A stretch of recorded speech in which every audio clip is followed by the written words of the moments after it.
दरवाजा खुलते ही पति ने एक के बाद एक कई थप्पड़ जड़ दिए।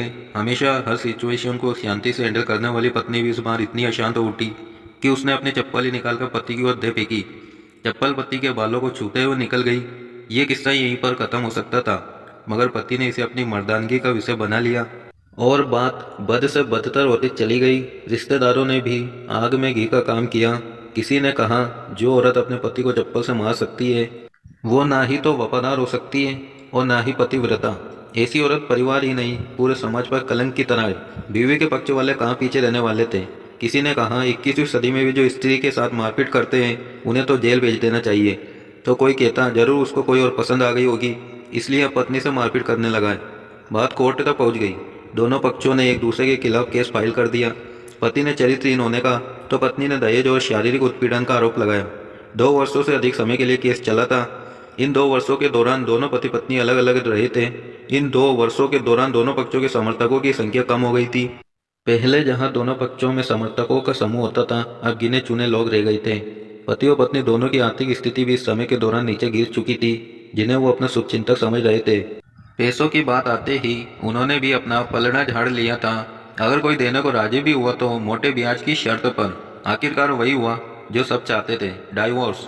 हर कोई खुश था, दोनों पक्षों के रिश्तेदार, उनके माता पिता और दोनों के वकील।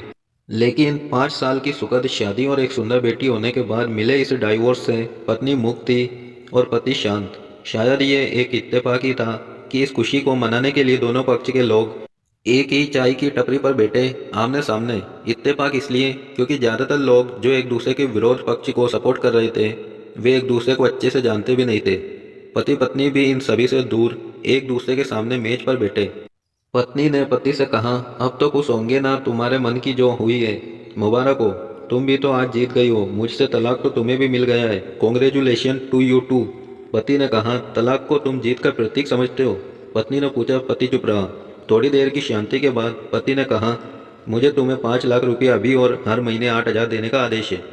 अभी मेरे पास पैसे नहीं है, इसलिए हमारा मतलब मेरा जो सिटी में फ्लैट है उसे तुम्हारे नाम कर देता हूँ।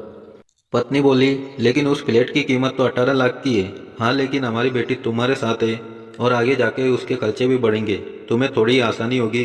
पति ने कहा, पत्नी मुझे सिर्फ 5 लाख ही देना और तुम हर महीने 8 हजार तो देने ही वाले हो। मैं मैनेज कर लूँगी। अगर 5 लाख नहीं है तब भी कोई बात नहीं। पत्नी बोली। दोनों फिर से शांत हो गए। पति सोचने लगा, कितनी भोली और समझदार है ये औरत, जो कुछ समय पहले तक मेरी पत्नी थी और अब अनजान। ये वही है जो कम से कम खर्चे में घर चलाती और पैसे बचाकर मेरे जन्मदिन पर और बर्थडे पर हमेशा मेरे लिए नए कपड़े खरीद लाती। कभी बीमार भी हो जाती तो पैसे बचाने के लिए मुझे मालूम ना होने देती और घरेलू नुस्खों से अपना इलाज कर लेती। मगर घर में कोई और बीमार होता तो तुरंत डॉक्टर के पास लेकर जाती। मेरी ही मति मारी गई थी। मैं ही अपनी झूठी मर्दानगी के चक्कर में इतनी बड़ी गलती कर बैठा। पत्नी के दिमाग में भी उथल पुथल चल रही थी।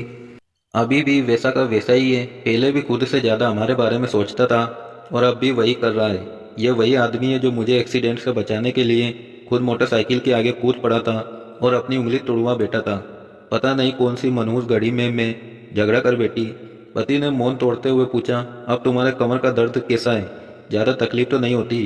पत्नी हल्का सा मुस्कुराई और बोली, अभी भी होता है। वो तो होगा ही। तुम योगा या कसरत भी तो नहीं करती हो।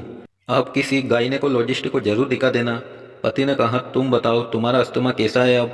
क्या अब भी दौरे पड़ते हैं? पत्नी ने पूछा। हाँ पड़ते हैं, पहले से ज़्यादा, क्योंकि अक्सर इनहेलर भूल जाया करता हूँ, याद दिलाने के लिए तुम जो नहीं हो अब। पति बोला। पत्नी की आंखों में आंसू आ गए। वो बोली, तुम्हें मेरे चरित्र पर सवाल नहीं उठाने चाहिए थे, तो ये परिस्थिति आती ही नहीं।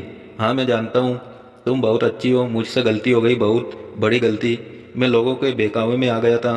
तुमने भी तो मुझ पर दहेज का इल्ज़ाम लगाया था। वो बोला, गलत था और इस बात का मुझे भी पछतावा हुआ। पत्नी ने कहा। पति कुछ कहना चाह रहा था लेकिन हिचकिचा रहा था।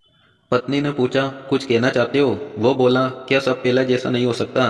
क्या मतलब? पत्नी बोली, मतलब कि हम फिर से पहले की तरह पति पत्नी बनकर सच्चे दोस्त बनकर नहीं रह सकते। पति बोला, पर यह डाइवोर्स के पेपर पेपर दिखाते हुए पत्नी ने कहा, फाड़ देते हैं। पति ने अपने पास रखे डाइवोर्स के पेपर फाड़ते हुए कहा। पत्नी ने भी अपने पास रखे पेपर फाड़ दिए। सभी हैरान थे, वकील, रिश्तेदार और माँ बाप। पति पत्नी दोनों एक दूसरे के हाथ में हाथ पकड़े अपने घर की तरफ चले गए। दोस्तों कहानी अच्छी लगी हो तो वीडियो को लाइक कर देना और अपने भाई को सपोर्ट करने के लिए चैनल को सब्सक्राइब जरूर कर देना।